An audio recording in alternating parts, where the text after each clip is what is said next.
បែងស៊ីសងវ័យបងមិនប្រព្រឹត្តតែបងក៏មែនពិតឈប់មាត់ជុំកិនទៅណាជីវ៉ា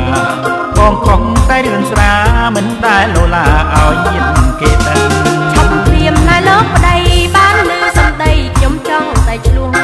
ប្រយ័ត្នប្រមិនបានតើញាតចិត្តខាងឲ្យគេជួយស្ដាប់ប្តីអើយខ្ញុំសែនយ៉ាប់ស្ទើរបែកជ្រុងស្លាប់លោកប្តីប្រមឹកបងផឹកបងដឹងមិនចំពាក់ចិនឲ្យគេមើលងាយអូនកុំនិយាយបងផឹកមែនពិតតែផឹកគិតណាអូកិច្ចការស្រាលខ្លួនអូនមានលំបាកឯណាច្មោះបងឈុំទៅយល់ចិត្តប្រពន្ធកូនខិតខំណាស្នួនខ្មាំងញាតចិត្តខាងពាក្យចាំងលោកថាផឹកមិនចម្រើ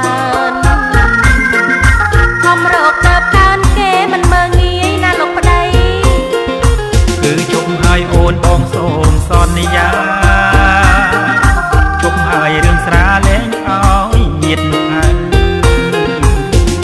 ពីថ្ងៃនេះតទៅខិតខំហើយពើដើម្បីគ្រួសារញញឹមទៅស្នេហាកុំព្រួយជីវ៉ាបងលោកយាយអនាគតយើងខ្លាថ្លៃជីវិតមានន័យពេ